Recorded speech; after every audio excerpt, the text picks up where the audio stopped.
I stood near the back of the room, my hands folded over my black handbag, watching mourners file past the casket where Gloria Hartley lay in eternal repose. I hadn't known the woman well only through my daughter-in-law, Rebecca, who had married my son, Jeffrey, 8 years ago. Gloria had always been polite but distant during our few encounters, and I'd attributed it to the natural reserve some people carry. Don't forget to subscribe to the channel and comment where you're watching from. Rebecca stood at the front, composed but pale, her blonde hair pulled back in a severe bun. Jeffrey held her elbow protectively, his face etched with concern for his grieving wife. They made a handsome couple, my son with his father's strong jaw and Rebecca with her delicate features. I was proud of them both, proud of the life they'd built together. What I wasn't prepared for was the woman who walked through the door at 1:45. She could have been Rebecca's reflection. Same height, same build, same blonde hair, though worn loose around her shoulders. She wore a charcoal dress instead of black, and her makeup was heavier, more dramatic. But the resemblance was unmistakable, unsettling even. Several heads turned as she entered, whispers rippling through the gathered mourners, like wind through wheat. I felt my pulse quicken. Rebecca had always told us she was an only child. I remembered distinctly. It was one of the first things she'd shared when Jeffrey brought her home to our farm in rural Pennsylvania. "No siblings," she'd said with a wistful smile. "Just me and Mom. Dad passed when I was 12. I watched as the woman approached the casket, her movements graceful and deliberate. She stood there for a long moment, head bowed, then turned and made her way directly to Rebecca. The two women embraced, and I saw Rebecca stiffen slightly before relaxing into the hug. They spoke in low tones, their heads close together, and I felt something twist in my stomach, an instinct honed over 70 years of reading people and situations. Something wasn't right. Jeffrey noticed me watching and excused himself from a conversation with Gloria's neighbor. He crossed the room, his face puzzled but not alarmed. "Mom, you okay? You look pale." "Who is that woman?" I asked quietly, nodding toward Rebecca and her companion. Jeffrey glanced over. "Oh, that's Vanessa, Rebecca's sister." The words hit me like cold water. Sister. Jeffrey. Rebecca told us she was an only child. He frowned, confusion creasing his brow. "No, she has a twin. Vanessa lives in Seattle. They're not close. There was some family drama years ago. Rebecca doesn't like to talk about it. A twin. How had this never come up in 8 years? Not at the wedding. Not at family dinners. Not during holidays at our farmhouse when Rebecca would share stories about her childhood. The omission felt deliberate, calculated, and the way Jeffrey said it so matter-of-fact as if this was common knowledge made me realize my daughter-in-law had told him one story and us another. Why I needed air. The funeral home suddenly felt claustrophobic, the floral arrangements cloying. I excused myself and made my way down the hallway toward the restrooms, my sensible heels clicking against the tile floor. The ladies' room was at the end of a quiet corridor, away from the main viewing area. I was halfway there when I heard voices. They were coming from a small alcove just before the restrooms, a recessed area with a bench and a painting of a pastoral scene.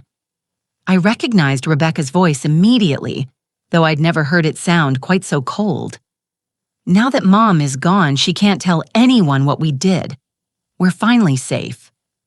I froze my hand, reaching for the wall to steady myself. The voice that responded was identical in timbre and tone. "Vanessa, are you sure?" "What about the records? Mom kept everything locked up in her safety deposit box, but after she got sick, she brought the documents here. Once I destroy what's left, there's nothing linking us to Chicago." Chicago, Rebecca had said she grew up in Portland. Another lie. My heart hammered against my ribs. I pressed myself against the wall, hardly daring to breathe. Every instinct screamed at me to walk away to pretend I'd heard nothing to preserve the careful peace of my family. But 70 years on this earth had taught me that buried secrets have a way of erupting at the worst possible moments. "What about Jeffrey?" Vanessa asked. "He doesn't suspect anything." Rebecca's laugh was brittle. "Jeffrey sees what he wants to see. He thinks his mother is just a sweet old farm woman, and he thinks I'm the devoted wife. Neither of them has a clue." The contempt in her voice when she spoke about me stung more than I wanted to admit. I'd welcomed this woman into our family, into our home. I taught her how to make my mother's apple pie recipe, helped her plant her first vegetable garden, listened to her talk about her dreams and fears. Or had I? Had any of it been real? "What about the money?" Vanessa pressed. "Once probate clears, we split it 50-50, just like we agreed. But we have to be patient, and you have to stay away from Pennsylvania. If Jeffrey's mother starts asking questions, she won't." Vanessa cut in. "Old women believe what they're told. Besides, what could she possibly do?" Their footsteps suddenly moved toward my direction. Panic surged through me. I couldn't let them find me here, couldn't let them know I'd overheard. I hurried into the ladies' room, my hands shaking as I locked myself in a stall. The door to the restroom opened moments later. "You need to be more careful," Rebecca hissed. "Someone could have heard us. Relax." "Everyone's in the viewing room." I heard the sound of running water, the snap of a compact opening. They were fixing their makeup, composing themselves. I stayed absolutely still, barely breathing, my mind racing through everything I'd just learned. What had they done in Chicago? What records was Rebecca planning to destroy? And what money were they talking about? Surely just Gloria's estate. But the way they spoke suggested something darker, more calculated. The twins left after a few minutes, their voices fading down the hallway. I waited a full 5 minutes before emerging from the stall. My reflection in the mirror showed a pale, frightened woman. But beneath the fear, I could see something else taking root. Determination. I'd spent my whole life on our family farm, raising Jeffrey and his sister Clara, managing the accounts, navigating the challenges of rural life with my late husband Thomas. I'd learned to read weather patterns and market trends to spot a sick calf before symptoms became critical to sense when something was off with the land or the animals or the people around me. And something was very, very off with Rebecca and Vanessa. I returned to the viewing room, composing my features into an expression of quiet sympathy. Rebecca saw me and smiled warmly, crossing the room to take my hands in hers. "Thank you so much for coming, Melissa. It means the world to have family here." Family. The word felt hollow now, performative. I squeezed her hands gently, maintaining the charade. "Of course, dear. I'm so sorry for your loss." I paused as if something had just occurred to me. "I met your sister earlier. What a lovely woman. I had no idea you had a twin." Rebecca's smile didn't waver, but I saw something flicker in her eyes. Calculation, perhaps, or weariness. Yes, Vanessa and I had a falling out years ago. We've only recently reconnected. It's still a bit painful to talk about. The lie came so smoothly, so naturally. How many others had she told? How many times had she looked me in the eye and deceived me without hesitation? "I understand," I said softly. "Family can be complicated." Speaking of which, Rebecca lowered her voice, glancing toward where Jeffrey stood talking to the funeral director. "I wanted to mention something. Mom's affairs are going to take some time to settle. There's the house to deal with her belongings. I might need to make a few trips to Portland over the next few months." "Portland again, not Chicago." I nodded sympathetically. "Whatever you need, dear. Jeffrey and I will support you through this." She squeezed my hands gratefully, and I saw genuine relief in her expression. She thought she'd smoothed over any suspicion reassured the old farm woman who wouldn't ask difficult questions. But Melissa Green had been underestimated before, and those who made that mistake usually regretted it. That night back at the farm, I sat in my kitchen with a cup of chamomile tea and my laptop. Jeffrey and Rebecca had driven back to their house in Harrisburg, leaving me alone with the cats and my thoughts. The old farmhouse creaked around me, familiar and comforting. Thomas had built much of it with his own hands, and even though he'd been gone 5 years, I still felt his presence in every corner. I opened a search engine and typed Rebecca Hartley Chicago. Nothing immediately relevant appeared. I tried variations. Rebecca and Vanessa Hartley, Hartley twins, Chicago, Gloria Hartley Chicago. The results were sparse, mostly social media profiles that didn't match or articles unrelated to my search. I sat back frustrated. Whatever secret the twins were protecting, they'd been careful to keep it off the internet. But secrets always left traces. The question was where to look and how to look without alerting them to my suspicions. I thought about the safety deposit box Rebecca had mentioned, the documents she wanted to destroy. Those would be in Portland. Or would they, if she'd lied about so much else? Maybe that was misdirection, too. My phone buzzed with a text from Jeffrey. Home safe. Rebecca's exhausted. Thanks for being there today, Mom. Love you. I texted back a heart emoji, my chest tight with conflicting emotions. Part of me wanted to call him right now to tell him what I'd overheard and warn him that his wife might not be who he thought she was. But another part, the part that had learned patience through decades of farming where you can't rush the seasons or force a crop to grow, knew I needed more information first. Accusations without proof would only drive a wedge between us. Rebecca would deny everything, paint me as a confused old woman, and Jeffrey would be forced to choose between his mother and his wife. I couldn't risk losing my son over suspicions and overheard fragments of conversation. No, I needed evidence.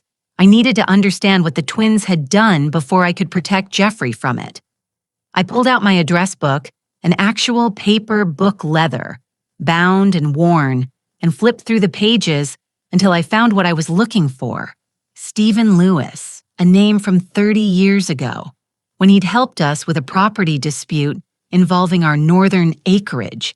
He'd been a young private investigator then, sharp and thorough. The case had been resolved in our favor thanks to his work. I had no idea if he was still in business or even still alive, but it was a place to start.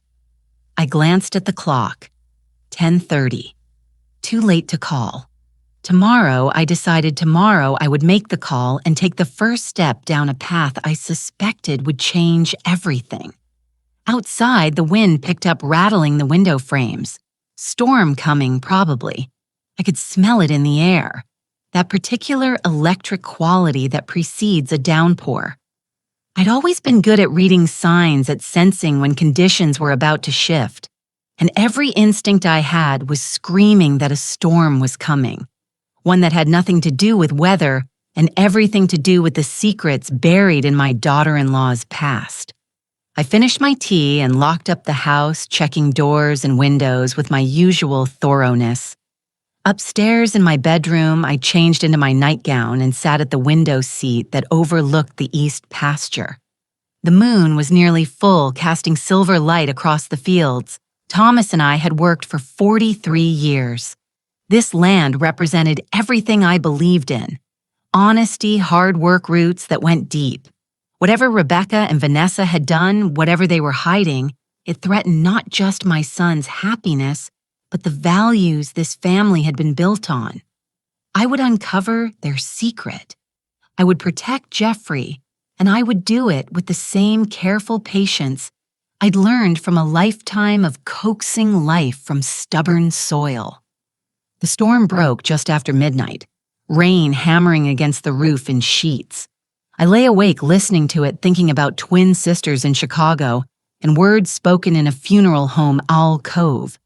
Now that Mom is gone, she can't tell anyone what we did. We're finally safe. Whatever they'd done, they'd been living with the fear of exposure for years. Gloria had been their insurance policy, the one person who could reveal their secret, and now she was gone, and they thought they were finally free. But they'd miscalculated. They'd underestimated the old farm woman who watched and listened and remembered everything. As the thunder rolled across the valley, I made myself a promise. I would find out what Rebecca and Vanessa had done. And when I did, I would make sure they faced the consequences, not through violence or revenge, but through the same quiet persistence that had carried me through 70 years of life's challenges. The truth always surfaces eventually. You just have to know where to dig. Stephen Lewis's office was nothing like I remembered. 30 years ago, he'd operated out of a cramped space above a hardware store in downtown Harrisburg. Now, according to the address his secretary had given me over the phone, Lewis Investigations occupied a respectable suite in a modern building near the Capitol complex. I'd called him first thing Monday morning, 3 days after the funeral.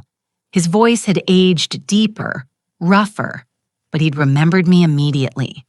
Mrs. Green, the farm dispute case. You made the best apple pie I've ever tasted. That memory had sealed my confidence in him.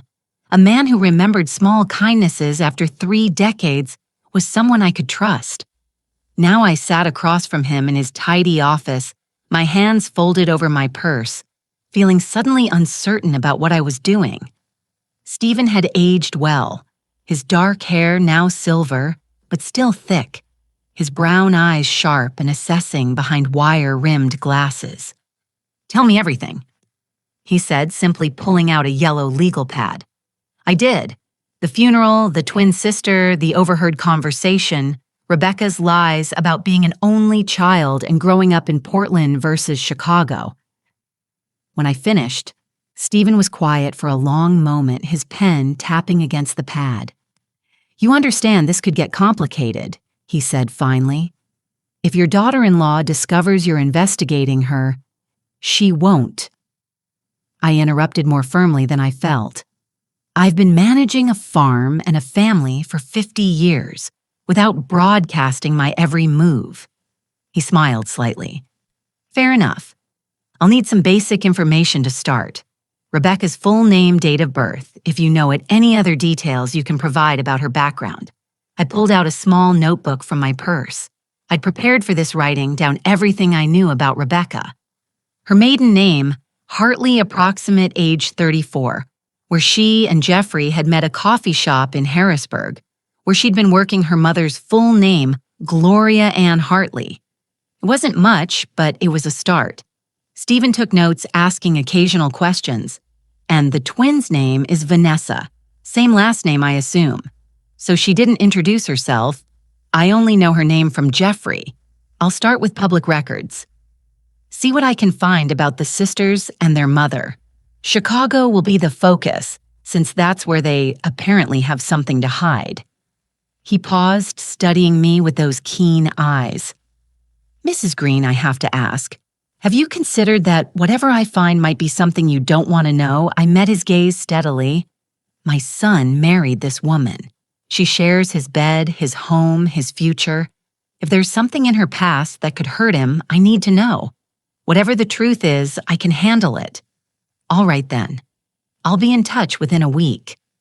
I wrote him a check for the retainer, my hand steady despite the nervous flutter in my stomach. As I left his office, I felt both relieved and terrified. I'd set something in motion that couldn't be undone. The drive back to the farm took 40 minutes winding through the rolling Pennsylvania countryside I'd known my whole life. Spring was pushing through the last remnants of winter buds, appearing on the maple trees, early crocuses dotting the roadside. Normally, this time of year filled me with optimism. Today, everything felt shadowed by uncertainty. I was halfway home when my phone rang. Jeffrey's name appeared on the screen. "Hi, honey," I answered, forcing cheerfulness into my voice. "Hey, Mom, listen, are you free for dinner tonight? Rebecca wants to cook for you." Her way of saying thanks for being at the funeral. My stomach clenched. The last thing I wanted was to sit across from Rebecca and pretend everything was normal while hiding what I knew. But refusing would raise questions. That's sweet of her. What time's 6:30? We could pick you up. No, I'll drive myself. I have some errands to run in town anyway. A lie, but a necessary one. I wanted my own transportation, my own means of escape if the evening became too unbearable. Great. See you then, Mom. I hung up and gripped the steering wheel tighter. 6 hours to prepare myself for an evening of deception. Me pretending ignorance. Rebecca pretending devotion. The irony wasn't lost on me. Back at the farm, I tried to distract myself with chores. I cleaned the chicken coop, repaired a section of fence that had come loose during last week's storm, reorganized the pantry. Physical work had always been my therapy, a way to quiet an anxious mind, but today it barely helped. At 5:00, I showered and changed into a comfortable sweater and slacks. I looked at myself in the mirror, a 70-year-old woman with silver hair and worry lines, wearing sensible shoes and modest jewelry. This was who Rebecca saw when she looked at me. Someone harmless, someone easily dismissed. She had no idea what I was capable of. The drive to Jeffrey and Rebecca's house took 20 minutes. They lived in a pleasant subdivision on the outskirts of Harrisburg, the kind of neighborhood where every lawn was perfectly maintained and every house looked almost identical. Their home was a 2-story colonial with blue shutters and a front porch decorated with carefully arranged potted plants. Rebecca answered the door wearing an apron over her dress, her smile warm and welcoming. "Melissa, come in. Come in. Dinner's almost ready." The house smelled of roasted chicken and herbs. Jeffrey appeared from the kitchen, kissed my cheek, and took my coat. Everything was so normal, so domestic. If I didn't know better, I would never suspect the woman bustling around the kitchen was hiding something dark. "Can I help with anything?" I offered. "Just sit and relax," Rebecca insisted, guiding me to the dining room.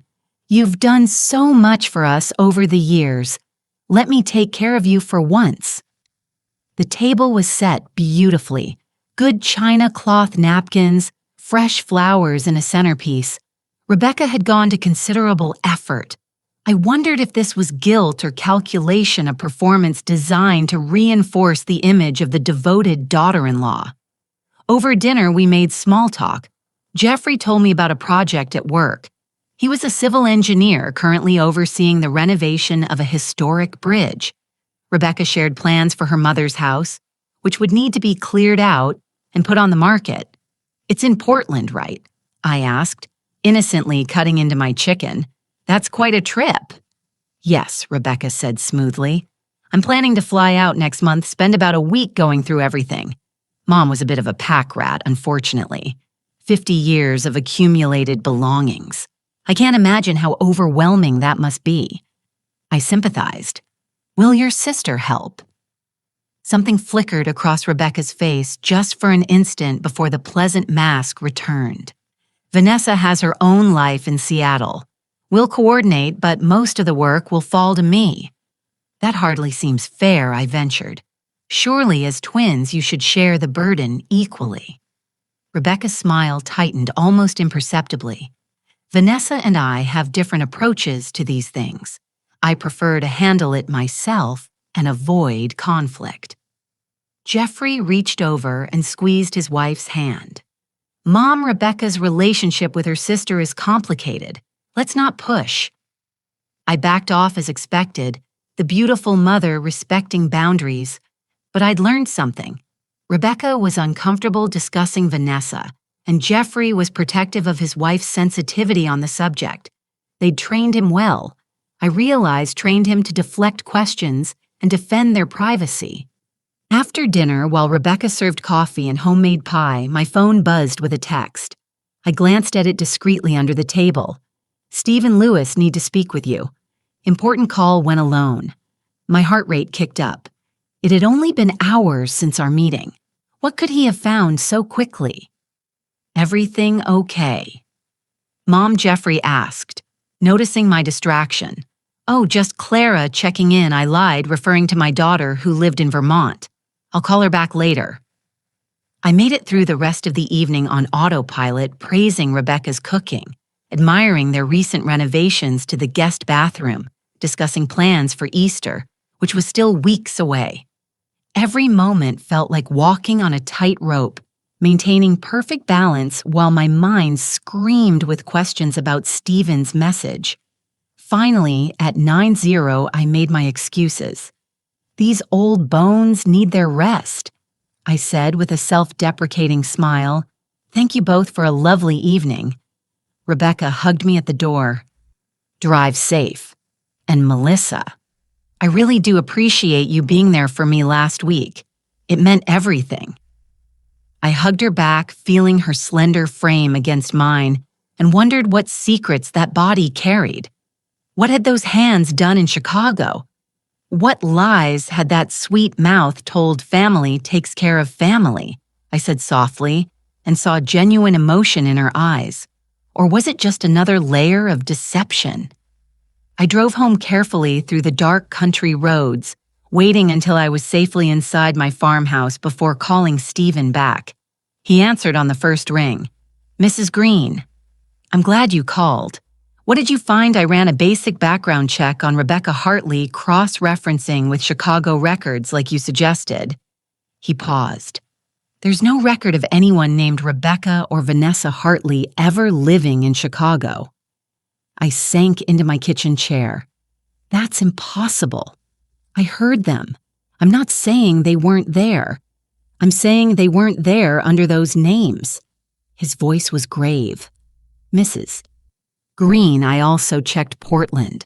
Gloria Ann Hartley did live there, but only for the past 12 years. Before that, there's a gap. No employment records, no property records, nothing for nearly 15 years. People don't just vanish for 15 years, I whispered. No, they don't. Not unless they're hiding from something or running from something. He paused again. There's more. I found a marriage certificate for your son. Rebecca listed her birthplace as Portland, Oregon, and her parents as Gloria and Robert Hartley. Robert died when she was 12. She told us that. I'm sure she did. But there's no death certificate for any Robert Hartley matching the right age range in Oregon. I've checked 3 states so far. Nothing. The room felt suddenly cold. So everything she told us is a lie.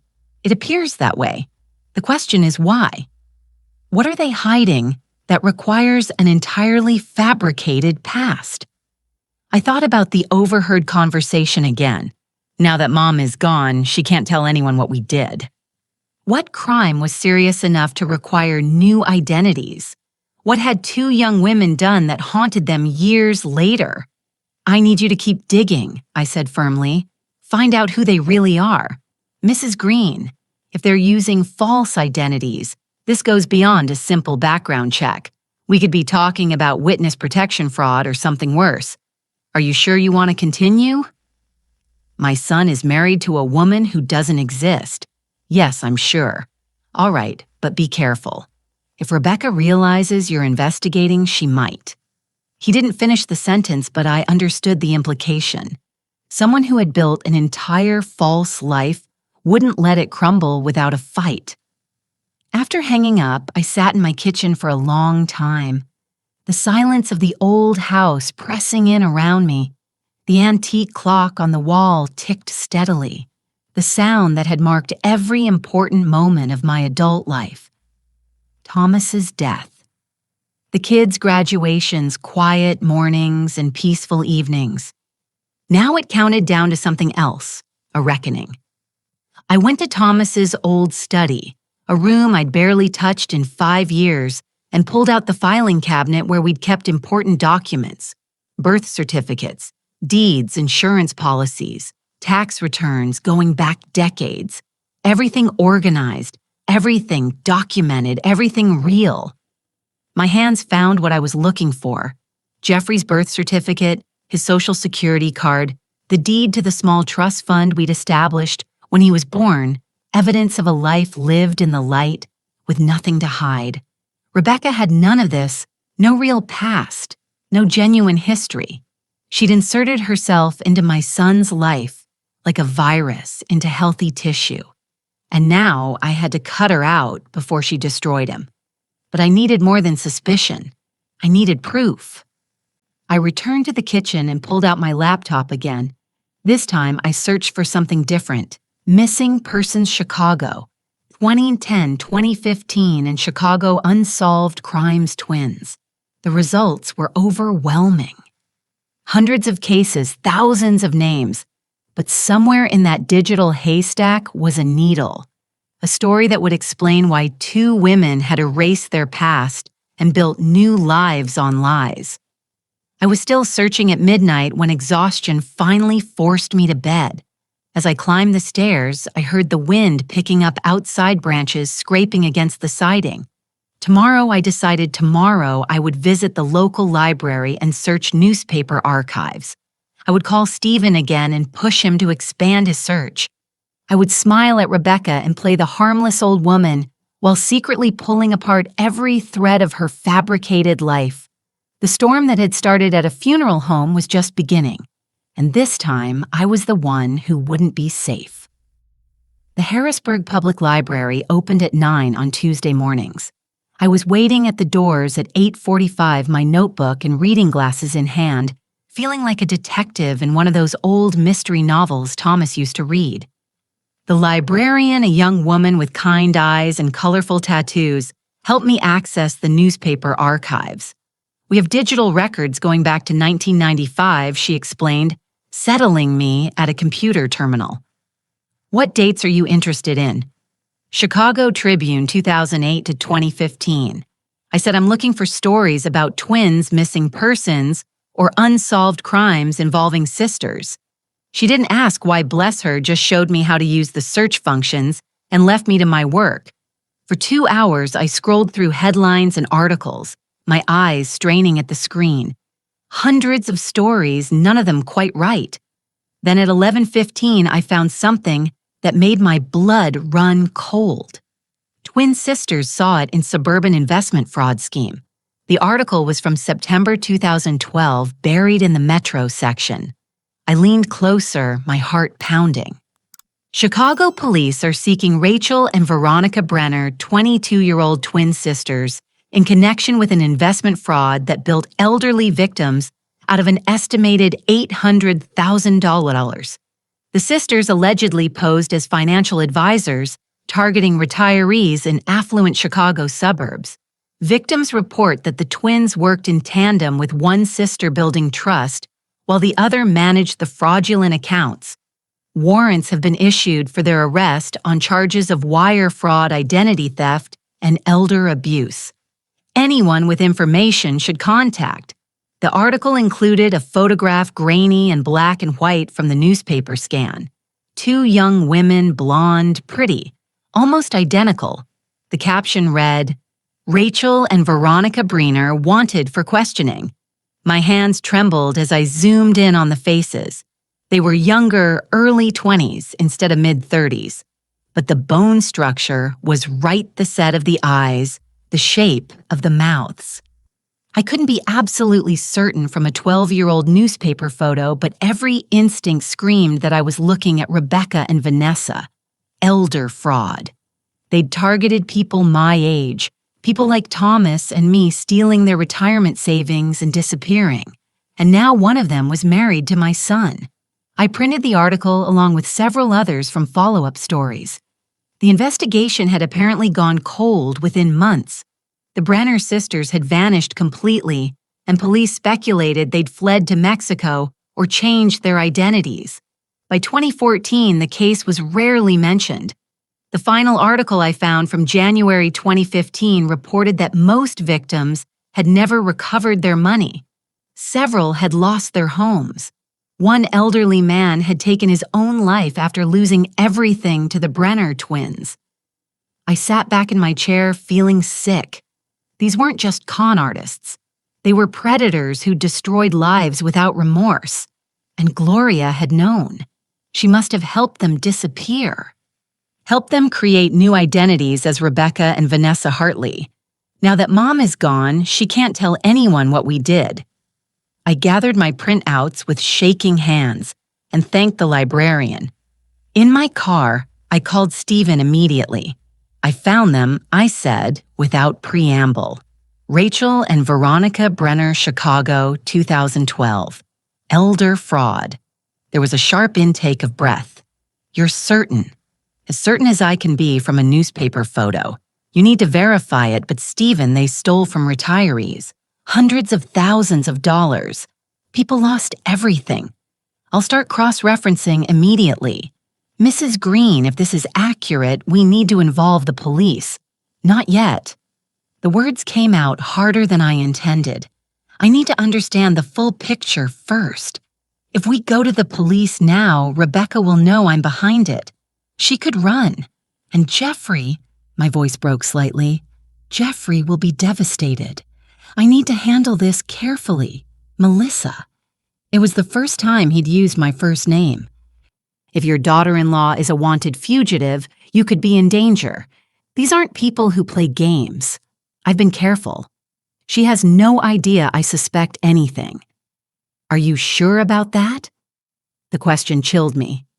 Was I sure? Had I been as convincing as I thought during dinner? Had my questions about Vanessa been too pointed? Just verify the identification, I said. Please. He agreed reluctantly and we hung up. I sat in the library parking lot staring at the grainy photo of the Brenner twins, 22 years old, their whole lives ahead of them, and they'd chosen to prey on the vulnerable. What had made them that way? Was it Gloria's influence or had they corrupted themselves? I drove home on autopilot, my mind churning. I needed to think strategically. If Rebecca really was Rachel Brenner, she'd spent 12 years living a lie, always looking over her shoulder. She'd chosen Jeffrey carefully, a good man from a stable family, someone whose legitimacy could provide cover. Our farm, our reputation in the community. Jeffrey's professional success, all of it was camouflaged for her real identity. And I'd welcomed her into our family with open arms. The farmhouse felt too quiet when I arrived. I made tea I didn't drink and sat at the kitchen table spreading out my printouts.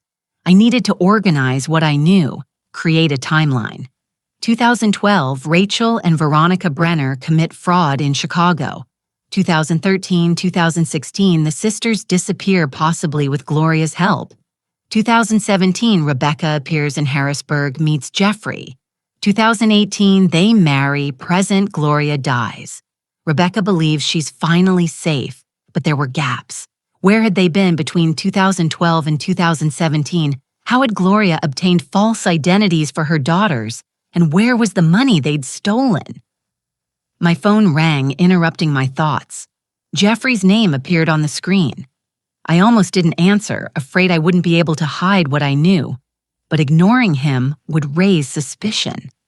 Hi, honey. Mom, are you okay? You seemed distracted last night. Just tired, dear.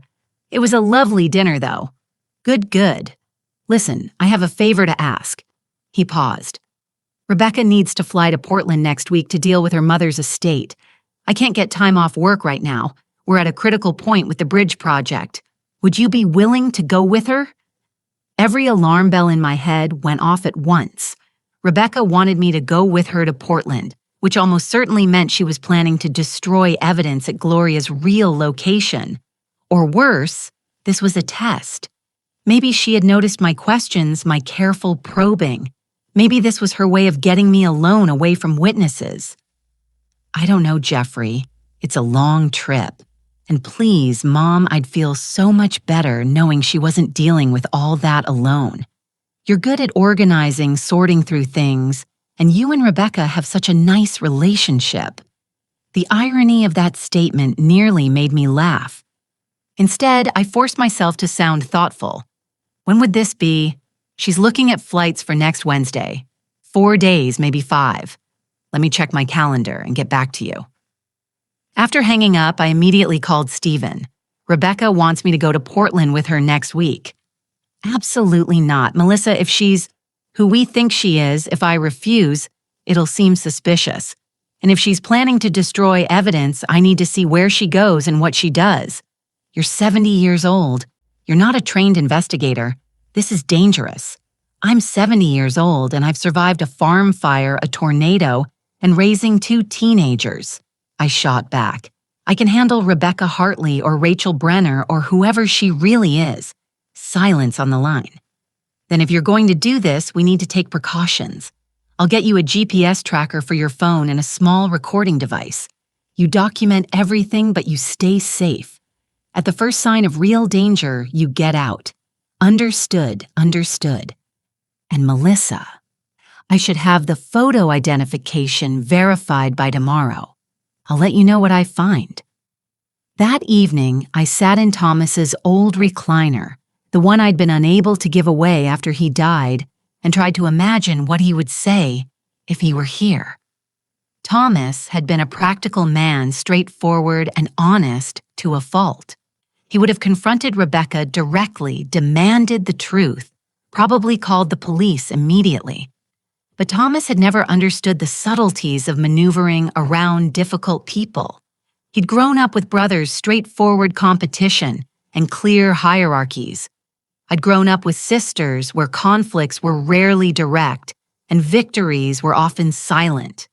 I knew how to watch and wait, how to let people underestimate me while I gathered ammunition, how to smile while planning my next move. Rebecca had chosen the wrong old woman to deceive. The next morning, Stephen called with confirmation. It's them. I worked with a colleague who specializes in facial recognition. The Brenner twins and your daughter-in-law and her sister are the same people. 97% certainty. I'd expected it, but hearing it confirmed still felt like a punch to the gut. What about the money? That's the interesting part. I found some financial records from around the time they disappeared. Gloria Ann Brenner, that was her real name before she became Hartley, withdrew $50,000 from her own accounts in late 2012. Small amounts, careful not to trigger reporting requirements. I suspect she used it to buy their new identities, so the stolen money is still out there somewhere. Most likely in offshore accounts are converted to assets we can't trace easily. They were smart about it, Melissa. They knew how to hide. Not smart enough, I said grimly. They got comfortable. They thought they were safe. What are you going to do about Portland? I'm going. But first, I need to talk to someone. That afternoon, I drove to Vermont. Oof. The trip took 6 hours, but I needed to see my daughter Clara in person. She was the only one I could trust with this, the only one who would understand the impossible position I was in. Clara met me at the door of her farmhouse. So like mine, so like the life we'd both chosen, with immediate concern on her face. Mom, what's wrong? I told her everything. The funeral, the overheard conversation, the investigation, the Chicago fraud case. She listened without interrupting, her face growing pale. Jeffrey doesn't know any of this, she finally asked. I can't tell him yet. Not without proof he can't deny. Mom, she could be dangerous. If she realizes, that's why I came to you. I pulled out a manila envelope I'd prepared. I've documented everything here. Copies of the newspaper articles, Stephen's initial findings, a timeline. If anything happens to me, don't talk like that, Clara. I took her hands. I'm not being dramatic. I'm being practical. If something happens to me on this Portland trip, you give this to the police. You tell Jeffrey everything. You make sure Rebecca faces justice. She was crying now, and so was I. We'd always been close, my daughter and I. 2 strong women who understood each other. Why can't you just give this to the police now, she pleaded. Because Jeffrey will defend her. He loves her. Clara, he'll think I'm losing my mind, that I'm jealous or confused. Men in love don't see clearly. I wiped my eyes. I need irrefutable evidence. I need her to make a mistake while I'm watching. The Clara kept the envelope and made me promise to call her every day I was in Portland, to share my location constantly, to leave at the first sign of danger. I promised, though. We both knew I was planning to do whatever necessary to protect my son. The drive home that night was long and dark. Somewhere around the Pennsylvania border, my phone buzzed with a text from Rebecca. "Jeffrey told me you agreed to come to Portland." "Thank you so much, Melissa. It means the world to have your support. We leave Wednesday at 6:00 a.m. I'll pick you up." The heart emoji felt like mockery. Or maybe it was genuine. Maybe Rebecca had convinced herself that her lies were justified, that she deserved this life she'd stolen. I texted back, "Looking forward to it, dear. 3 days until Portland. 3 days to prepare for whatever Rebecca had planned. 3 days until I walked into the spider's web with nothing but my wits and my determination to protect my son." I wasn't afraid. I realized I was angry, and anger channeled correctly was a powerful weapon. Rebecca picked me up at 5:45 Wednesday morning, the sky still dark and studded with stars. I'd barely slept my suitcase, packed and repacked a dozen times as I debated what to bring. Stephen had delivered the GPS tracker and recording device, the day before showing me how to use them with patient thoroughness. The recorder looks like a pen he'd explained demonstrating. "Just click the top twice to start recording. It'll capture everything within 15 FT for up to 8 hours. Now that pen sat in my jacket pocket feeling heavier than it should. I also carried my phone with the tracking app activated. A small canister of pepper spray Clara had insisted I take, and the knowledge that I was walking into unknown territory with a woman who destroyed lives without remorse. "You travel light," Rebecca observed as she loaded my single suitcase into her trunk. "I always overpack. At my age, you learn what's essential," I said, settling into the passenger seat. The drive to Harrisburg International Airport took 30 minutes. Rebecca was chatty, nervous energy radiating from her as she talked about the logistics of closing Gloria's house. What furniture might be worth keeping, how she dreaded sorting through decades of accumulated belongings. "It's going to be emotional," she said softly as we merged onto the highway going through Mom's things without her there. The performance was flawless. The grieving daughter, vulnerable and sad. If I didn't know the truth, I would have reached over and squeezed her hand in sympathy. Instead, I made non-committal sounds of understanding and watched the landscape blur past. At the airport, we checked our bags and made our way through security. The flight to Portland wasn't until 8:30, giving us time for coffee and breakfast at a gateside cafe. Rebecca ordered an egg sandwich and fruit. I ordered oatmeal I couldn't imagine eating. "Melissa, can I ask you something personal?" Rebecca said, suddenly stirring sugar into her coffee. My heart rate spiked. "Of course, dear. Did you ever feel like you were living someone else's life? Like the person everyone sees isn't quite who you really are?" The question was so unexpected, so oddly intimate, that I had to carefully compose my response. Was this a confession, a test, or just morning flight philosophy? I think everyone wears different faces for different people. I said carefully. We're one person with our children, another with our friends, another when we're alone. She nodded, but something in her expression suggested my answer had disappointed her. But underneath all those faces, there's a real you, right? Something authentic that doesn't change. I'd like to think so. Why do you ask?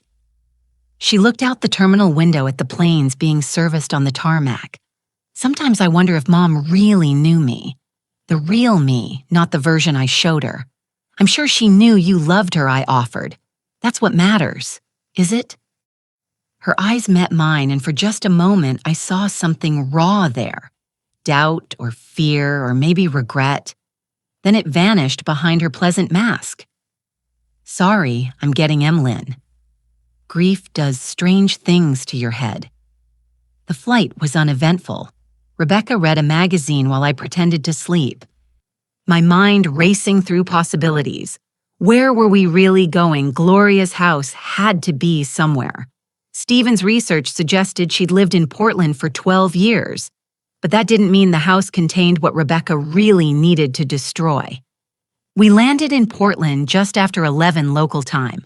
Rebecca rented a car, a mid-sized sedan, nothing flashy, and programmed an address into the GPS. I noted it carefully. 847 Maple Grove Lane, Forest Hills. It's about 40 minutes from the airport, Rebecca explained as we merged into traffic. Mom liked being close enough to the city for amenities, but far enough out for peace and quiet. The suburbs of Portland rolled past, similar to suburbs everywhere. Shopping centers and housing developments, chain restaurants and gas stations. Gradually, the landscape became more rural houses, spaced farther apart, trees crowding the roadsides. Forest Hills turned out to be a modest neighborhood of small ranch homes and older Cape Cods, the kind of area where retirees and young families overlapped.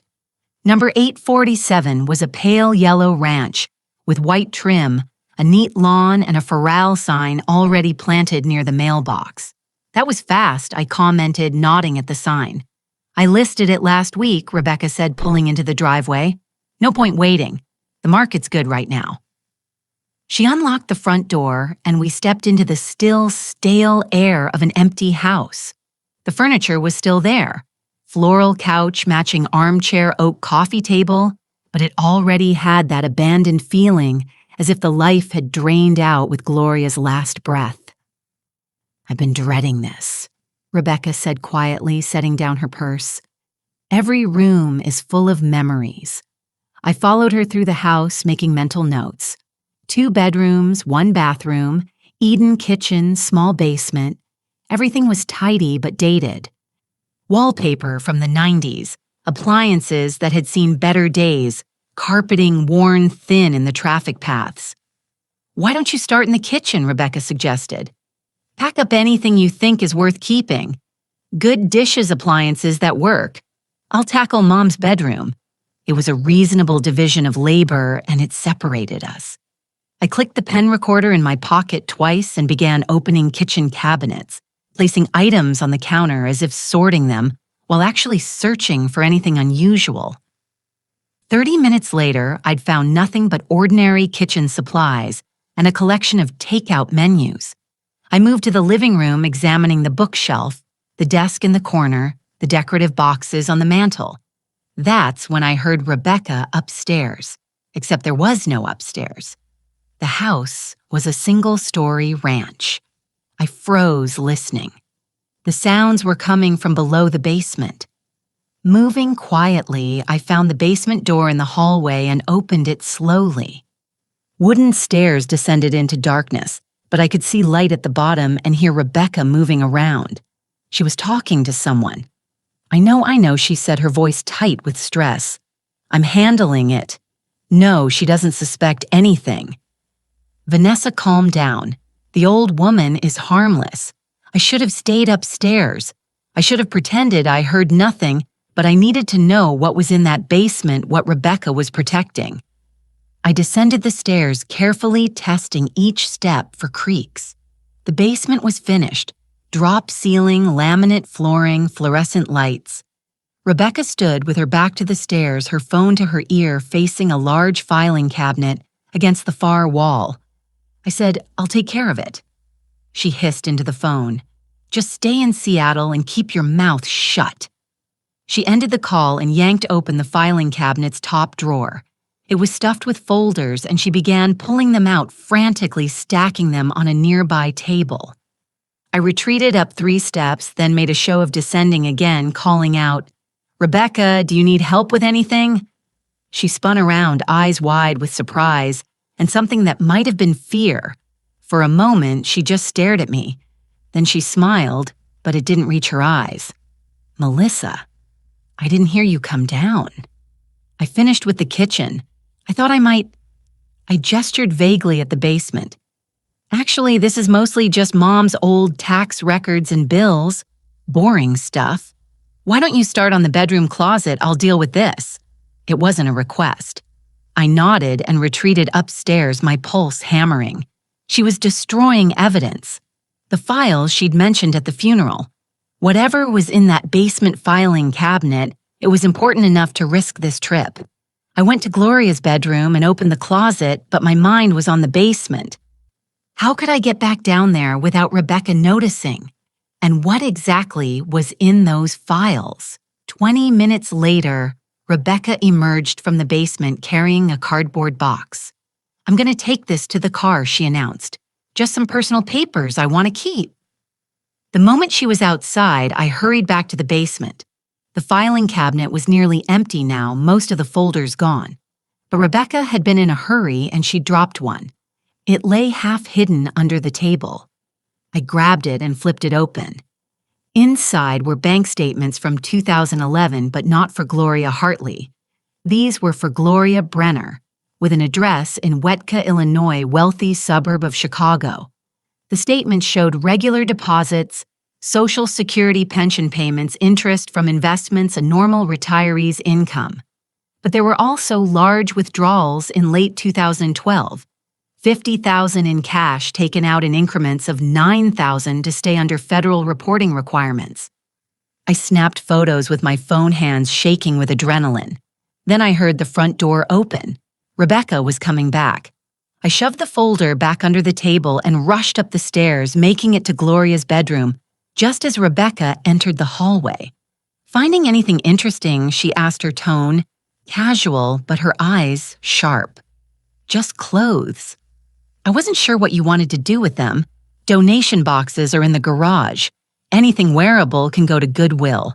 We worked for another 2 hours, and with every passing minute, I felt the tension building. Rebecca kept glancing at her phone, checking the time her agitation barely concealed. She was on a schedule, and I was disrupting it. Around 4 euros, she announced we should find a hotel and get dinner. "We can come back tomorrow and finish up." But I noticed she took the cardboard box from the car with us when we checked into the Hampton Inn. She wasn't letting those files out of her sight. That evening over dinner at a chain restaurant near the hotel, Rebecca's phone rang. She glanced at the screen and excused herself, taking the call outside. I immediately pulled out my own phone and texted Clara. Portland confirmed. Found evidence in basement. Bank statements proving Gloria Brenner identity. Rebecca removing files. I'm safe, but situation escalating. Clara's response was instant. "Get out of there. Come home." I couldn't. Not yet. Not when I was so close to understanding the full picture. Rebecca returned to the table, her face flushed with anger barely held in check. "Everything okay?" I asked innocently. "Fine, just my sister being difficult." She picked up her fork, then set it down again. "Melissa, I need to ask you something, and I need you to be honest with me." My stomach clenched. "Of course. Has Jeffrey said anything to you about our finances? About me spending too much or being careless with money?" The question seemed to come from nowhere. "No. Why would he?" "No reason. I just wondered if he'd been talking to you about me." She studied my face carefully. "You two are close. I thought maybe he'd mentioned concerns. This was a fishing expedition. She was trying to figure out if I knew something. If Jeffrey suspected something, I needed to be very careful." "Jeffrey never criticizes you to me," I said truthfully. "He loves you, Rebecca. He thinks you're wonderful." Something in her expression shifted. Regret, maybe, or shame.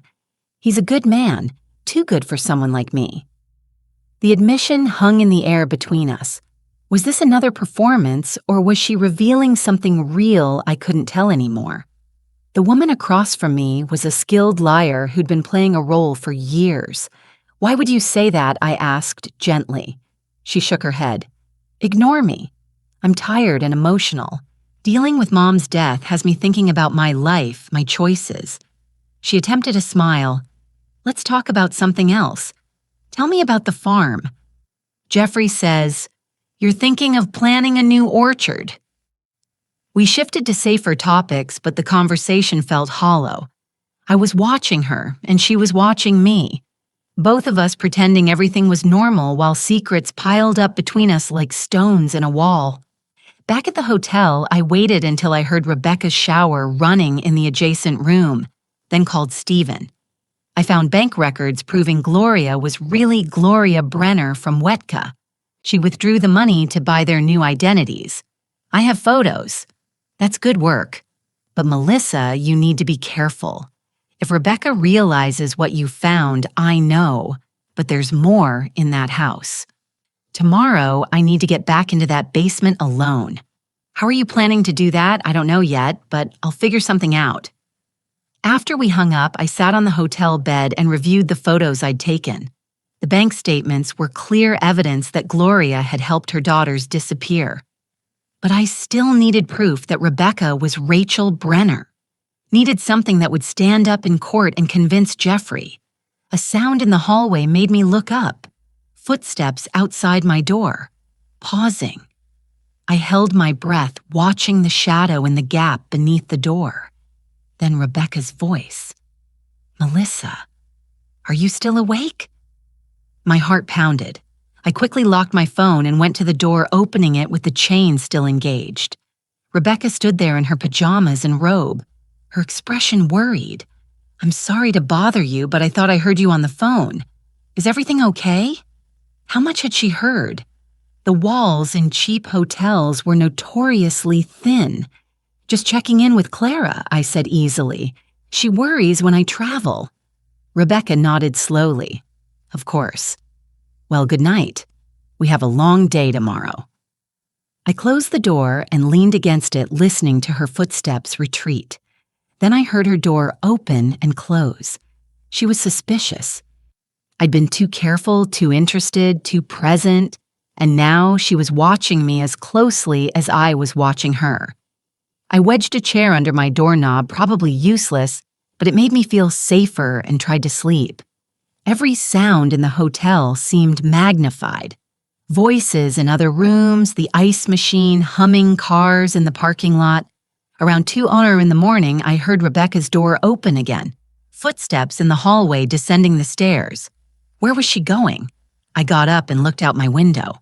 The parking lot was quiet, but after a few minutes, I saw Rebecca emerge from the hotel carrying the cardboard box. She went to the car, opened the trunk, and did something I couldn't quite see from my angle. Then she returned to the hotel empty-handed. What had she done with those files? Hidden them somewhere, destroyed them? I lay back down, but sleep was impossible. Tomorrow, I would have to be smarter, faster. Tomorrow, I would have to find a way to get what I needed before Rebecca eliminated all the evidence. And tomorrow, I suspected the careful game we'd been playing would finally come to an end. I woke to pounding on my hotel room door. Gray morning light filtered through the curtains. Barely 6:00. Rebecca's voice came through the wood, sharp and urgent. "Melissa, Melissa, we need to talk now." My mouth went dry. I pulled on my robe and removed the chair from under the doorknob, my hands unsteady. When I opened the door, Rebecca stood there, fully dressed, her face pale and her eyes red-rimmed. She pushed past me into the room. "Close the door," she said. I did, my heart hammering. This was it. The confrontation I'd been dreading and preparing for. Whatever happened in the next few minutes would determine everything. Rebecca turned to face me, and I saw her hands were shaking. "I know why you're really here." I said nothing, waiting. Let her talk. Let her reveal how much she knew. "You've been investigating me," she continued, her voice tight. "Don't bother denying it. I found the GPS tracker on your phone. I heard you talking to someone last night. Not Clara, a man. And the way you've been watching me, asking questions. You think I'm stupid? I think you're many things, Rachel," I said quietly. "But stupid isn't one of them." The name hit her like a physical blow. She actually stumbled back a step, her face draining of what little color remained. "What did you call me, Rachel Brenner? Or do you prefer Veronica?" "I'm sorry. I sometimes get confused. Which twin is which?" I kept my voice calm, steady, despite the fear coursing through me. "Although I suppose you're Rachel, since Vanessa is Veronica. You at least kept your birth order consistent when you stole new identities." She stared at me for a long moment, and I watched the calculation happen behind her eyes. Deny, deflect, or admit? What strategy would serve her best? How long have you known? She finally asked. Since the funeral. I heard you and your sister talking. Now that Mom is gone, she can't tell anyone what we did. I moved to sit in the room's single chair, unwilling to show how frightened I was. I hired a private investigator. It didn't take long to find the newspaper articles about the Brenner twins and their investment fraud scheme. Elder fraud. Rachel. You destroyed people's lives. She sank onto the edge of my bed, her composure cracking. You don't understand. Then explain it to me. Help me understand how two young women could steal from retirees, people who'd worked their whole lives and feel no remorse. There was remorse. The words burst out of her. Do you think I don't think about it every single day? Do you think I don't see their faces when I close my eyes? Yet you married my son under false pretenses. You built a life on lies. She looked up at me, tears streaming down her face now. I love Jeffrey. That's the truth, Melissa. Everything else might be lies, but not that. I love him more than I've ever loved anyone. You have a strange way of showing it. I was trying to protect him. If he knew who I really was, what I'd done, she broke off, wiping her eyes. I wanted to be worthy of him. I wanted to become the person he thinks I am. You can't become someone else by pretending I said. Believe me, I've seen people try. It always catches up with you. She laughed bitterly. Well, it's caught up now, hasn't it? What are you going to do? Turn me and destroy Jeffrey's life along with mine? The question I'd been wrestling with for days. What was I going to do? I'd gathered evidence uncovered. The truth cornered the predator. But the predator was my son's wife, and any justice I sought would shatter his heart. Tell me everything I said instead, the whole truth. Then we'll figure out what comes next. Rebecca looked at me for a long moment, then nodded slowly. We grew up in Wetka, wealthy, suburb, good schools, everything perfect on the surface. But our father, Robert, was his real name. He drank, and when he drank, he got mean. She paused. Mom did her best to protect us. But we learned early that the world isn't kind to people who show weakness. That doesn't excuse fraud. No, it doesn't. But maybe it explains it. She took a shaky breath. When Dad died, actually died. When I was 20, he left nothing but debts. The house was mortgaged to the hilt. Mom's retirement account was empty because he'd gambled it away. We were going to lose everything. So you decided to steal from other people to make up for it. We decided to survive, she said sharply. Vanessa had been working as a bank teller.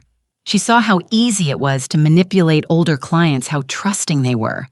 And I was good at building relationships, making people believe in me. So you targeted the vulnerable. We told ourselves they could afford it, that we were just redistributing wealth, taking from people who had more than they needed.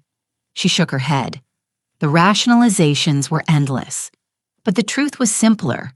We were desperate and we were angry and we made terrible choices.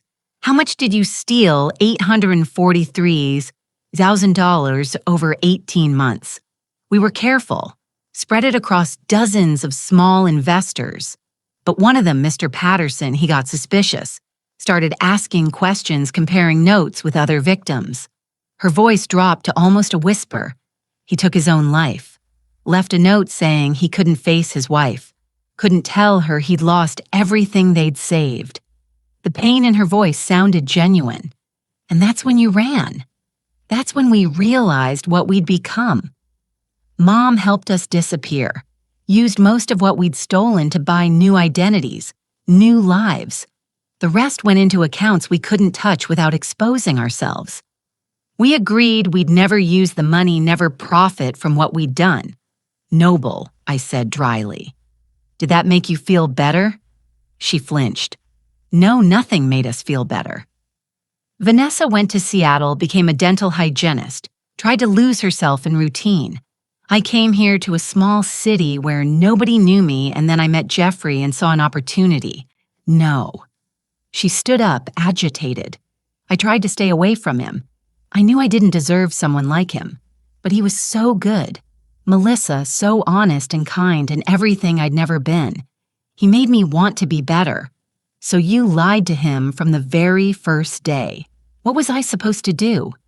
Tell him on our first date that I was a wanted criminal. That would have gone well. She paced the small room. I thought I could just be Rebecca. I thought if I was good enough for long enough, I could somehow earn the life I'd stolen. It doesn't work that way. I know that now. She stopped pacing, facing me. What are you going to do? I stood up, meeting her eyes. What are you going to do, Rachel? She blinked, confused. What I'm asking, what you're going to do. You have choices here. You can run, leave. Jeffrey, disappear again. Spend the rest of your life looking over your shoulder. You can wait for me to turn you in and let the legal system handle it. Or I paused, watching her carefully. Or you can take responsibility. What does that mean? It means you turn yourself in. You confess to the fraud, face the consequences, and accept whatever punishment comes. It means you give Jeffrey the truth and let him decide what he wants to do with it. She laughed, a broken sound. That's insane. I'd go to prison for years. Jeffrey would hate me. I'd lose everything. You're going to lose everything anyway, I said gently. The only question is whether you lose it like a coward or like someone who's finally learned to face what she's done. She sank back onto the bed, her face in her hands. We sat in silence for several minutes, the hotel room's heating unit cycling on and off voices from adjacent rooms filtering through the walls. Finally, she looked up. If I confess, will you be there for Jeffrey? He's going to need his mother. Of course I will. But Rachel, if you do this, it has to be complete. No half-truths, no manipulations. Full confession to the authorities, restitution to whatever extent possible, and honesty with Jeffrey. The money, she said, suddenly the stolen money. It's in an account in the Cayman Islands. Mom set it up. Said it was our emergency fund, but we never touched it. It's all still there. Probably more with interest. Then that's where you start. Return the money to the victims or their families. It won't undo the damage, but it's something. She nodded slowly, then pulled out her phone. I need to call Vanessa. She deserves to know what I'm about to do. Put it on speaker, I said. She did. The phone rang 3 times before Vanessa answered, her voice thick with sleep. Rachel, it's 6 Sanur in the morning here. What she knows, Rebecca interrupted. Jeffrey's mother, she knows everything. Silence. Then how much? All of it. Chicago, the Brenner name, Mr. Patterson, everything. Then get out of there. Leave her. And no. Rebecca's voice was firm. I'm done running Ronnie. I'm turning myself in. Are you insane? After everything we did to stay free after Mom died keeping our secret, Rebecca said, cutting her off. She died afraid and guilty and alone because of what we asked her to do. I won't die the same way. You're going to throw away your life. Throw me under the bus. You can make your own choice. Stay in Seattle. Keep living as Vanessa. Hope nobody ever connects you to me. Or do what I'm doing. Face it and accept the consequences. Vanessa's voice turned cold. You were always the weak one, always needing validation, needing to be loved. I knew Jeffrey would ruin everything. Jeffrey saved me, Rebecca said quietly. He showed me what it means to be genuinely good. I'm sorry I can't be the partner in crime you need anymore. She ended the call and looked at me. She won't turn herself in. That's her choice. You can only control yours. Rebecca stood and walked to the window, looking out at the Portland morning. I need to go back to the house. There are documents in those files. Account information passwords, a list of the victims, everything the authorities will need. I thought you destroyed them last night. I was going to. I took them out to the car, sat there with a lighter in my hand.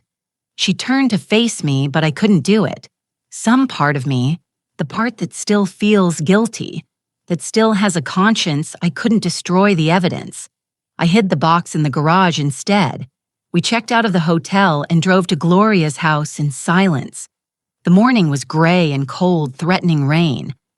Rebecca unlocked the garage and retrieved the cardboard box from behind a stack of paint cans. Inside the house, she spread the contents across the dining room table. File folders, bank statements, a ledger in Gloria's handwriting, documenting every fraudulent transaction, a USB drive labeled victims. Mom kept meticulous records, Rebecca said. She said if we ever got caught, at least we could make restitution. I think she always believed we'd eventually do the right thing. I photographed everything with my phone, sending copies to Stephen and Clara. Evidence preserved no matter what happened next. There's one more thing, Rebecca said, pulling out a sealed envelope from the bottom of the box. Mom wrote this before she got sick. She made me promise to read it if anything happened to her. She opened the envelope and unfolded several handwritten pages. As she read, tears began streaming down her face. What does it say? I asked gently. She's apologizing to the victims, to us, to God. She says Rebecca's voice broke. She says she failed as a mother, that she should have taught us integrity instead of survival, that helping us escape was the worst thing she ever did. She handed me the letter. Gloria's handwriting was shaky, but clear. The words raw with regret and guilt.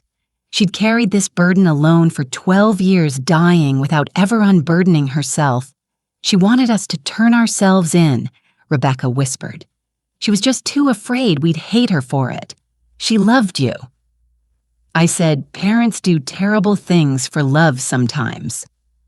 Rebecca gathered all the documents back into the box.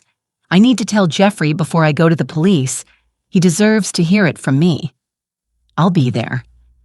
I said, we'll drive back to Pennsylvania today and talk to him tonight.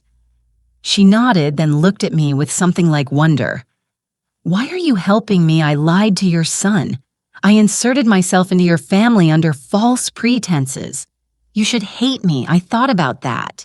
Maybe I should. But I'm 70 years old and I've learned that hate is exhausting. What you did was wrong, unforgivably wrong. But you're also human and you're trying to do better. That counts for something. Will Jeffrey see it that way? I don't know. But at least he'll know the truth. And the truth, however painful, is always better than a lie. We locked up the house and began the long drive to the airport.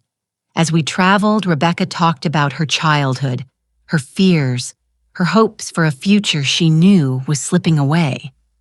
I listened, bearing witness to her confession. On the plane home, she dozed fitfully while I sat awake thinking about Jeffrey's face when he learned the truth, thinking about the family dinners that would never be the same, the trust that had been shattered, the long road ahead. But I also thought about redemption and accountability, about the difference between justice and revenge, about what it meant to be wise instead of simply right. Rebecca had made terrible choices. She would face terrible consequences, but she was finally, after 12 years of running, choosing to face them with courage instead of cowardice. That had to count for something. As our plane began its descent into Harrisburg, Rebecca reached over and took my hand. "Thank you," she said softly, for giving me the chance to do this the right way. I squeezed her hand gently. "You're the one doing the hard part. I'm just bearing witness." The plane touched down as the sun was setting, painting the Pennsylvania sky in shades of orange and red. Beautiful and terrible at the same time. Like so many things in life, we had one more stop to make before the truth could finally be told. And I prayed that when the dust settled, my son would still be standing. We arrived at Jeffrey and Rebecca's house just after 7:00. The porch light was on, warm and welcoming, and I could see my son moving around in the kitchen through the window. He was making dinner, probably worried about his wife and mother traveling, probably planning to have a meal ready when we returned. My heart broke for him. Rebecca sat in the passenger seat of my car. We'd left hers at the airport, staring at the house she would likely never live in again. Her hands were clasped tightly in her lap, and I could see her lips moving in what might have been a prayer. "Are you ready?" I asked gently. "No, but I don't think I ever will be, so we might as well do it now." We walked to the door together. I reached out and squeezed her shoulder. A gesture of solidarity, perhaps, or simply human compassion for someone about to lose everything. She gave me a grateful look and rang the doorbell. Jeffrey opened the door with a smile that faded when he saw our faces. "What's wrong? What happened?" "We need to talk," Rebecca said, her voice barely above a whisper. "All of us, please." He stepped aside to let us in, concern etched across his features. "Is someone hurt? Did something happen in Portland?" "Let's sit down." I suggested moving toward the living room. We arranged ourselves carefully, Jeffrey and Rebecca on the couch, me in the armchair across from them. The room was so familiar, so full of memories of family gatherings and holiday meals. The wedding photo on the mantel showed Jeffrey and Rebecca beaming at each other, young and hopeful and unaware of the shadows that would eventually find them. Rebecca took a deep breath. "Jeffrey, I need to tell you something, and I need you to listen to all of it before you say anything, because if you interrupt, I might lose my courage." He reached for her hand instinctively. "You're scaring me." "I know. I'm sorry. I'm sorry for so many things." She looked at me, and I nodded encouragement. "My name isn't Rebecca Hartley. It's Rachel Brenner. I'm not from Portland. I grew up in Wetka, Illinois. And 8 years ago, when I met you, I was a fugitive wanted for investment fraud." Jeffrey's hand went slack in hers. He stared at her incomprehension, giving way to shock. "What are you talking about?" And she told him everything.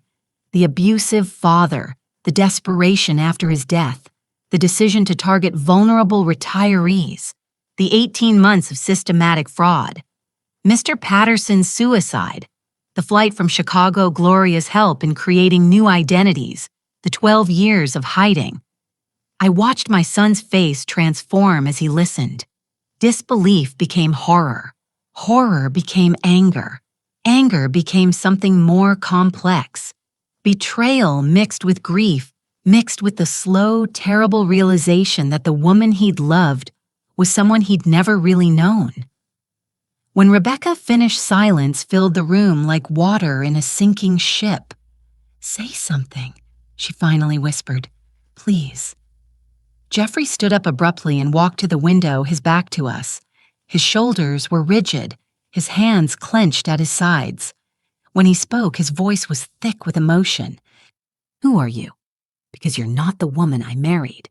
That woman was honest and kind." And he turned around, tears streaming down his face. "Was any of it real? Did you ever actually love me? Or was I just part of your cover story?" "I love you," Rebecca said, standing. "Jeffrey, that's the only true thing in all of this. I love you more than don't." He held up a hand. "Don't tell me you love me while admitting you've lied about everything else. You stole from elderly people. Someone died because of what you did. And you looked me in the eye every single day and pretended to be someone you're not. I was trying to become that person. I was trying to be worthy of you. You can't become a good person by building your life on lies." His voice cracked. "Mom, did you know about this? I found out at the funeral," I said quietly. "I've been investigating since then." He looked between us, understanding dawning. The trip to Portland that wasn't about supporting Rebecca through her grief. You were confronting her. I needed to know the truth. I needed to understand what she was hiding before I could figure out what to do about it. And what are you going to do? He looked at Rebecca. What are both of you going to do? Rebecca straightened her shoulders, summoning dignity from somewhere deep inside. I'm turning myself in. Tomorrow morning, I'm going to the FBI field office in Harrisburg and confessing everything. I have documentation account information for the stolen money, a list of victims, all the evidence they'll need. You kept evidence of your crimes, Jeffrey asked incredulously. My mother kept it. She always believed we'd eventually do the right thing. Rebecca's voice steadied. The money is still in an offshore account. All of it plus interest. I'm going to cooperate fully with the investigation and make restitution to the victims' families. Jeffrey sank back onto the couch, his head in his hands. This is insane. This can't be happening. I moved to sit beside him, putting my arm around his shoulders. I know this is devastating, honey, but Rebecca is trying to make it right. Make it right. He looked up at me. Mom, she's a criminal. She stole from people like you and Thomas. She destroyed lives. Yes, she did. And now she's going to face the consequences. After 8 years after building a life with me, making me fall in love with her. His voice broke completely. I don't even know who I've been married to. Rebecca knelt in front of him, tears streaming down her face. You've been married to a broken person who was trying desperately to put herself back together.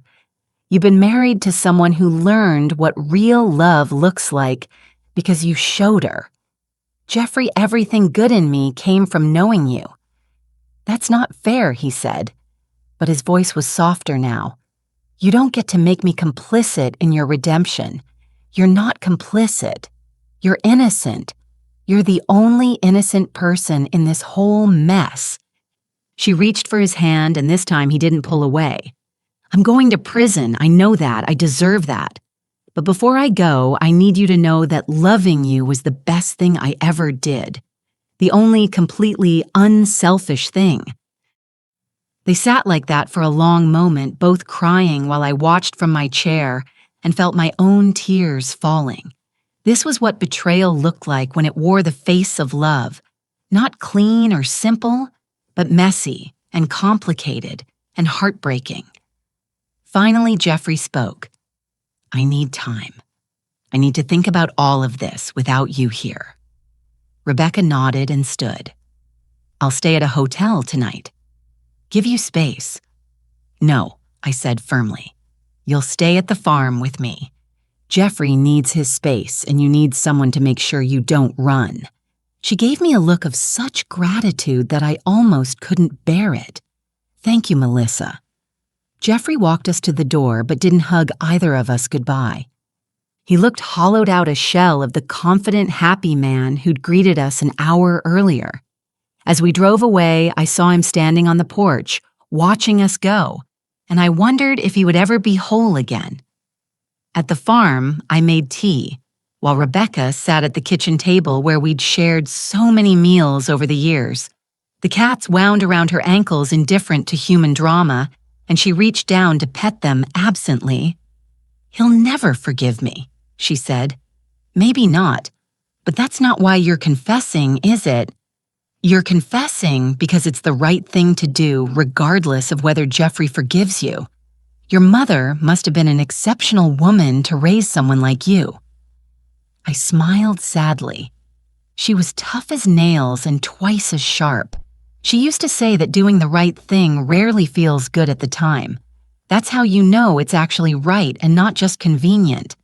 She sounds wise. She was. And she would tell you that courage isn't the absence of fear. It's doing what needs to be done despite being terrified. Rebecca cupped her hands around her mug of tea. I'm terrified of prison, of losing Jeffrey forever, of facing the people I hurt. But I'm also relieved. 12 years of looking over my shoulder. 12 years of remembering what I did. I'm so tired, Melissa. Then rest. Tomorrow you start making things right. But tonight you can rest. I showed her to the guest room, the same room she and Jeffrey had stayed in during holidays, and left her to whatever peace she might find. Downstairs, I called Stephen to update him on everything that had happened. He listened without interrupting, then let out a long breath. You did good work, Melissa. and you handled it better than most people would have.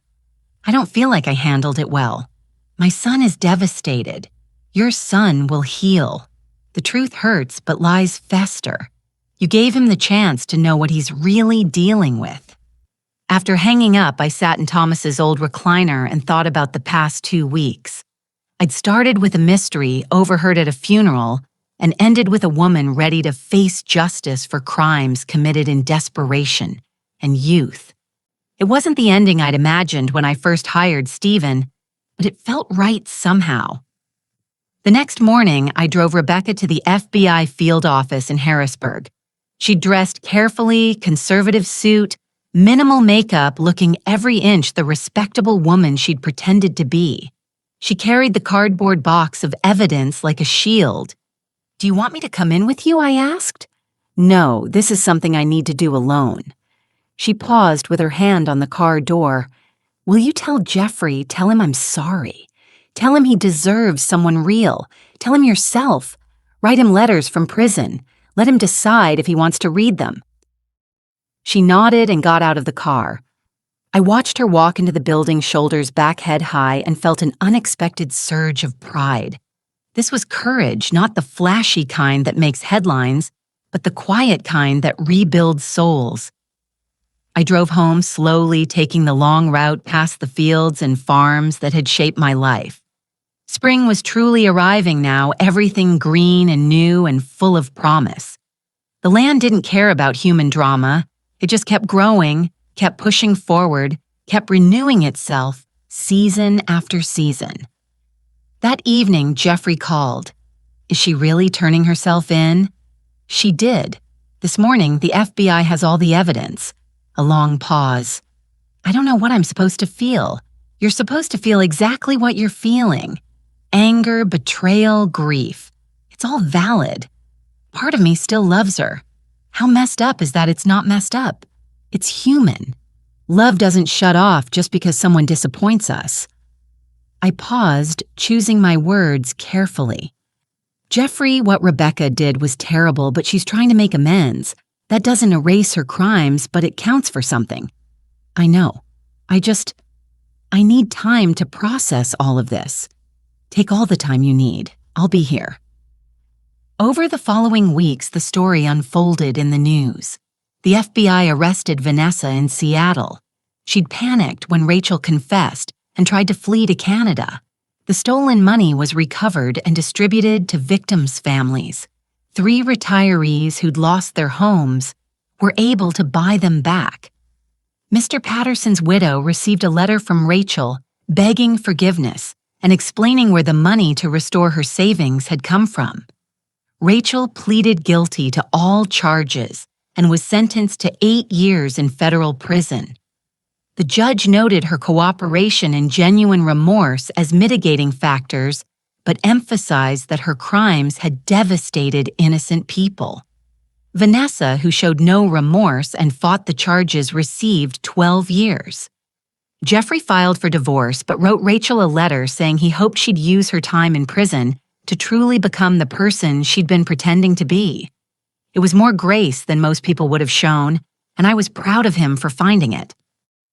6 months after Rachel's sentencing, Jeffrey came to the farm for Sunday dinner, a tradition we'd reinstated, slowly, carefully rebuilding our relationship. He looked healthier, the haunted expression gradually fading from his eyes. "I've been thinking about getting a dog," he said over pot roast and vegetables from my garden. "The house feels too empty." "That sounds like a good idea. And I've been seeing a therapist trying to figure out how I missed all the signs, how I could have been so blind." "You weren't blind, honey. You were trusting." "That's not a character flaw." "Maybe not, but I need to be smarter about who I trust going forward." He paused, pushing peas around his plate. "She writes me letters from prison. I haven't opened them yet." "That's okay. Open them when you're ready, or don't open them at all. There's no right answer. Do you think people can really change? Really become different than they were?" I thought about Rachel, broken and desperate at 22, making terrible choices that echoed through years. I thought about her face in the hotel room when she decided to confess, the courage it took to face her crimes. I thought about Gloria's letter and the burden of secrets carried too long. I think people can change, I said finally, but it requires facing who they really are, not hiding from it. Rachel ran for 12 years. It wasn't until she stopped running that she could start changing. Jeffrey nodded slowly. I might read the letters eventually.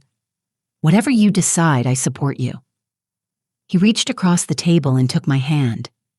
Thank you, Mom, for everything.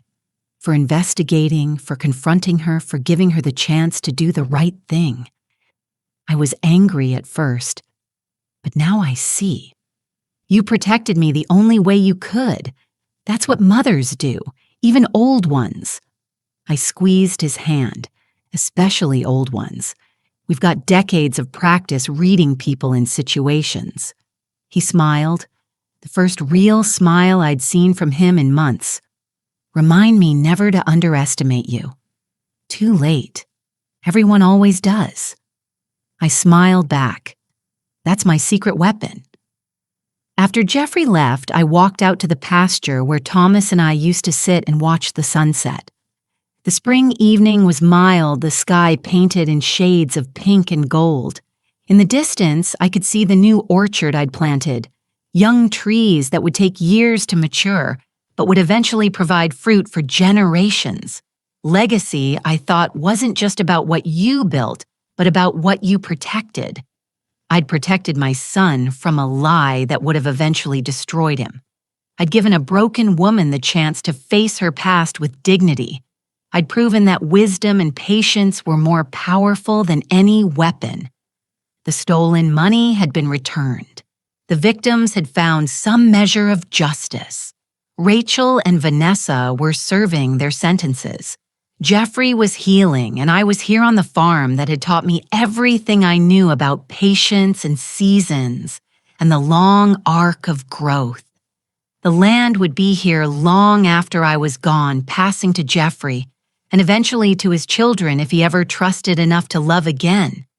It would remember the storms we'd weathered, the droughts we'd survived, the careful tending that turned seeds into harvests. Just like the careful tending that had turned a mystery overheard at a funeral into justice accountability and the hard-won possibility of redemption.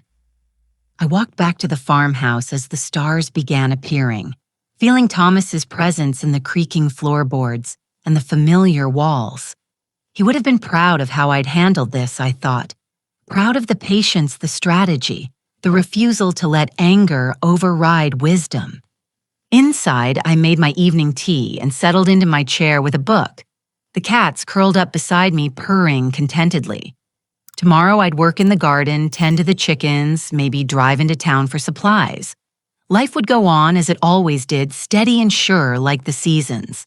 And if another mystery ever found its way to my door, I'd be ready.